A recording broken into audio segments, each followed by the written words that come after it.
চুমুকে। সুপ্রিয় দর্শক, আজকে আমাদের মাঝে উপস্থিত রয়েছেন গীতিকবি ও লেখক মোহাম্মদ রাজিবুল হাসান। শুভ সকাল, কেমন আছেন? শুভ সকাল, খুব ভালো আছি। আপনি ভালো আছেন? আমি বেশ ভালো আছি, আপনাকে অসংখ্য ধন্যবাদ। এবারে 21শে বইমেলায় আপনার দুটো বই এসেছে, বইগুলো সম্পর্কে একটু জানতে চাই।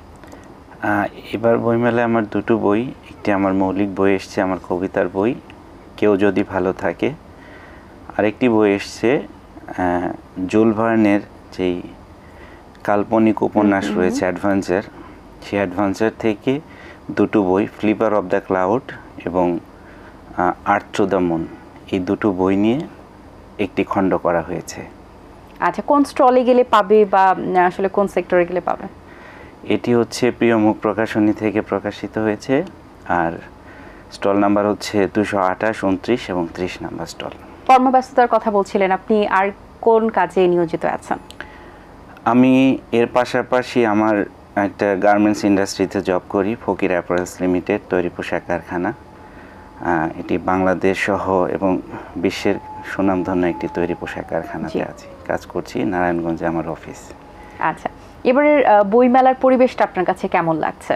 এবং বইমেলা আসলেই যেটা হয়, লেখক এবং পাঠকের একটা মিলন মেলা হয়, সেটা নিয়েও একটা আলাদা রকমের প্রত্যাশা থাকে। সবকিছু মিলিয়ে কেমন লাগছে অনুভূতি? বইমেলা আসলে এটি অবশ্যই আমাদের প্রাণের মেলা। প্রতি বছর আমরা অপেক্ষায় থাকি যে কখন ফেব্রুয়ারি আসবে, নতুন বই প্রকাশিত হবে এবং নতুন নতুন বই কিনতে পারবো।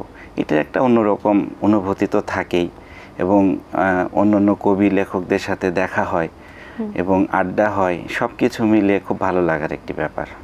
আচ্ছা, বইমেলার মধ্যে এমন কোনো আসলে আপনার কাছে মনে হয় কিনা যে এটা একটু পরিবর্তন হলে ভালো হতো, বা বইমেলার এই ব্যবস্থাটা থাকলে আরেকটু ভালো হতো, এরকম কোনো ঘটনা আছে কিনা? এরকম কিছু চোখে পড়েনি, তবে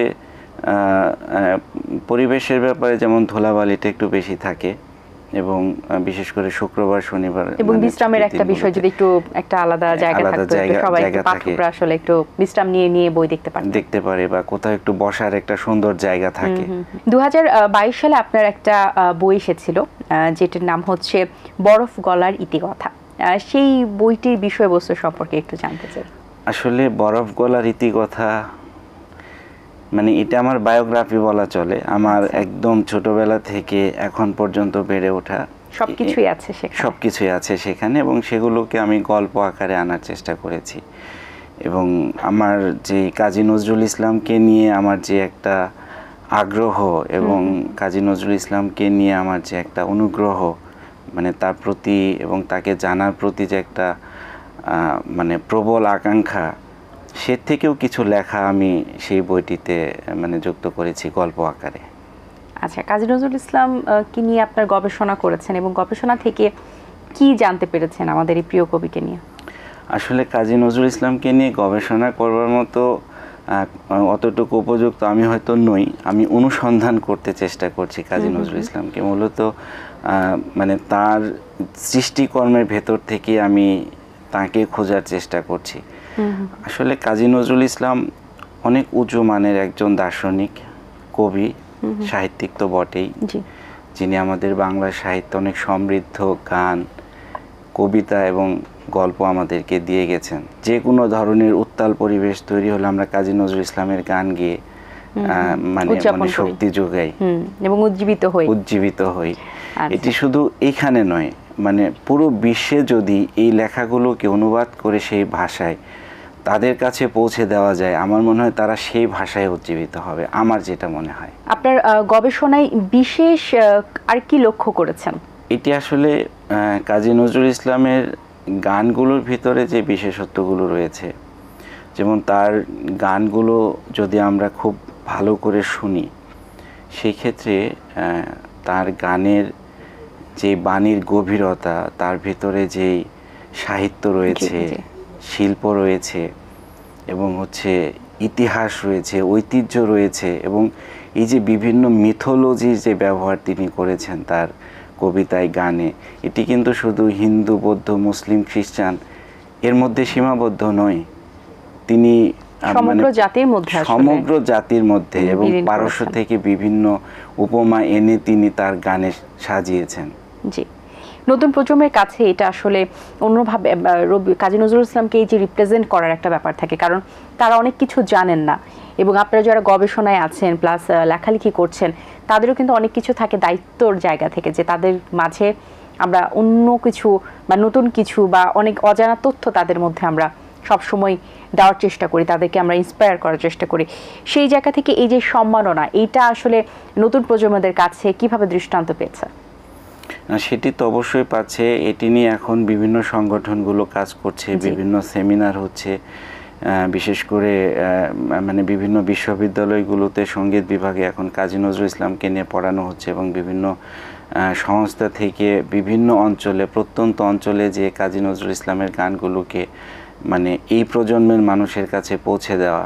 এবং আমার যেটি পরিকল্পনা রয়েছে যে আমি গল্পের আকারে কাজী নজরুল ইসলামকে এই প্রজন্মের মানুষের কাছে তুলে ধরবার আমার একটি প্রয়াস রয়েছে। আমি সেটি নিয়ে কাজও করছি, যেন মানে মানুষ গল্প পড়বে। কাজী নজরুল ইসলামকে আসলে ওই যে কাজী নজরুল ইসলাম তো নিজেই বলেছেন যে আমাকে বিদ্রোহী বলে খামোখা লোকের মনে ভয় ধরিয়ে দিয়েছেন কেউ কেউ। এই ভীতিটা কাটানোর জন্যই আমাদেরকে কাজ করতে হবে, যে কাজী নজরুল ইসলাম শুধু দ্রোহের কবি নন। কাজী নজরুল ইসলাম প্রেমের কবি, মানবতার কবি। কোন দিকে আমরা যাব সেই দিকেই কাজী নজরুল ইসলাম। আমরা যদি মানবতার দিক থেকে চিন্তা করি, কাজী নজরুল ইসলাম মানবতার ঊর্ধ্বে কোনো কিছুই যেতে দেননি। সেগুলো তার লেখা, তার গান, তার বিভিন্ন রচনার মধ্য দিয়ে আমরা সেগুলো জানতে পারি। আমরা জানি আপনি যেমন লেখালেখি করেন, সেই সাথে আপনি খুব ভালো গানও লিখেন।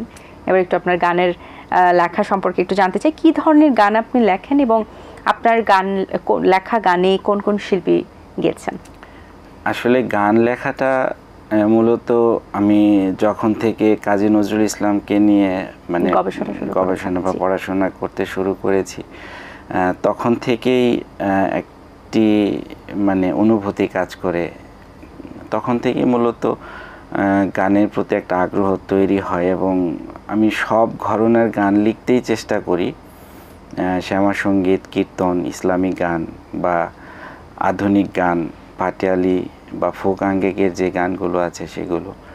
আমার গানগুলো, এটি আমি বলবো আমার পরম সৌভাগ্য যে সমস্ত আমাদের দেশের সমৃদ্ধ এবং এই সময়ের যারা একদমই জনপ্রিয় এবং প্রথিতযশা শিল্পী, তারাই আমার গানগুলো গাচ্ছেন। এটা আমার জন্য অনেক বড় প্রাপ্তি, এবং তাদের প্রতি আমার অশেষ কৃতজ্ঞতা।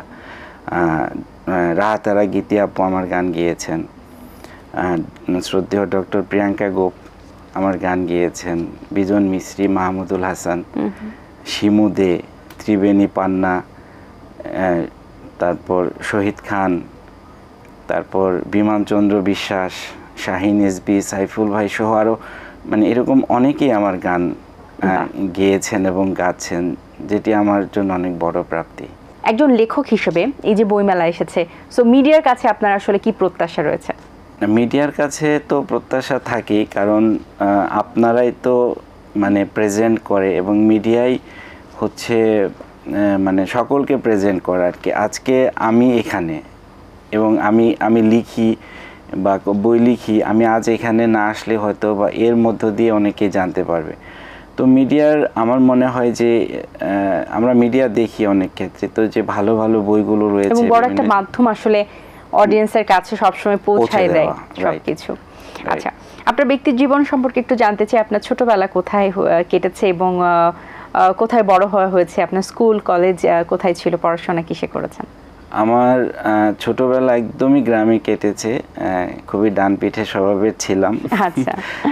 আমি আমাদের গ্রামের বাড়ি জামালপুর, মাদারগঞ্জ এবং গোপালপুর গ্রামে, সেখান থেকে বড় হয়েছি। তারপর গ্রামের ওইখানকার হাই স্কুল থেকে আমার এসএসসি পাশ করা, তারপর সরকারি আশেক মাহমুদ কলেজ থেকে এইচএসসি, তারপর নাসিরাবাদ কলেজ থেকে স্নাতক করেছি, এবং আনন্দমোহন কলেজ থেকে স্নাতকোত্তর করার পরে আমি দুটো এমবিএ করেছি, একটি অ্যাপারেল মার্চেন্ডাইজিংয়ের উপর, আরেকটা এইচআরের উপর, আর আরেকটা পিজিডি এইচআরএম করা হয়েছে আর কি। আচ্ছা, আপনি যেহেতু গার্মেন্টস সেক্টরে আছেন, আমার প্রশ্ন হচ্ছে যে এখন গার্মেন্টস সেক্টর আসলে অবস্থান কেমন?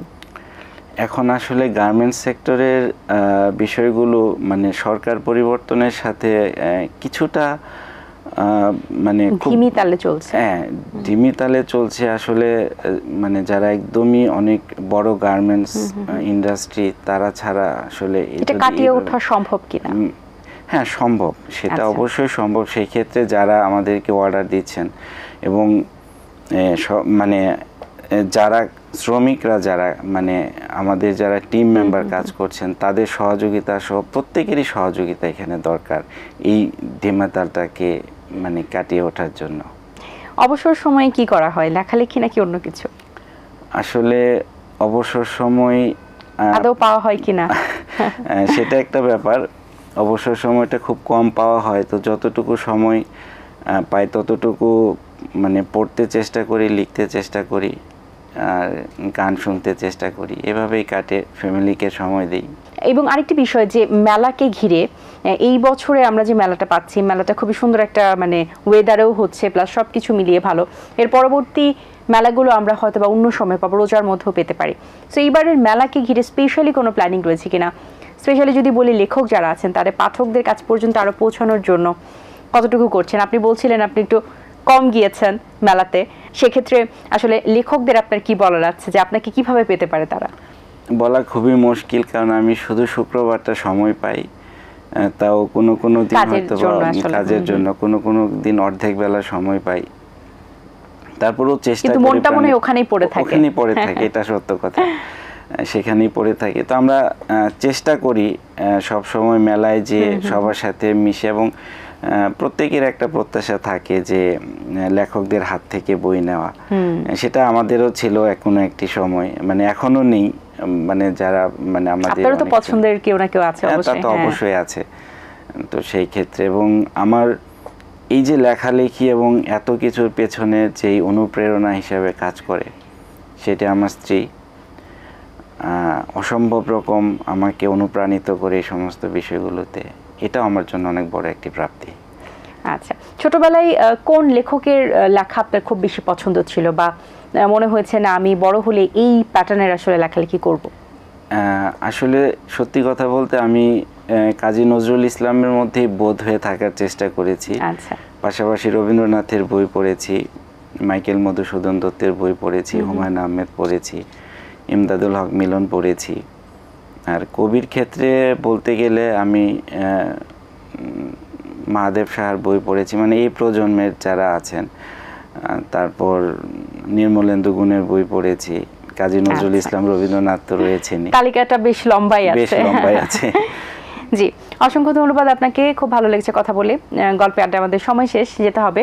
অনেক শুভকামনা রইল আপনার জন্য, ভালো থাকবেন সবসময়। ধন্যবাদ। একদম, আপনিও ভালো থাকবেন, এবং এটিএন বাংলাকে এবং মোস্তাক ভাইকে আপনাকে অশেষ ধন্যবাদ এবং কৃতজ্ঞতা আমাকে এখানে আমন্ত্রণ জানাবার জন্য। দর্শক, আশা করছি আজকের এই আয়োজন আপনাদের ভালো লেগেছে। আজ এই পর্যন্তই, আপনাদের সঙ্গে দেখা হবে আগামী পর্বের নতুন কারোর সঙ্গে। আমার আজকের এই সুন্দর ড্রেসটি স্পন্সর করেছে আনজারা। সবাই ভালো থাকবেন, সুস্থ থাকবেন এবং এটিএন বাংলার সাথেই থাকবেন। আল্লাহ হাফেজ। দিন আসে দিন যায়, সময়টা চলে যায়, তবু আছি এই বেশ ভালো। জীবনটা রঙময়, যেভাবেই হওয়া চাই, নয় কবু সাদা কালো। এই আশাতে স্বপ্ন ভাসে, সুখ হাসে চোখে মুখে, চায়ের চুমুকে।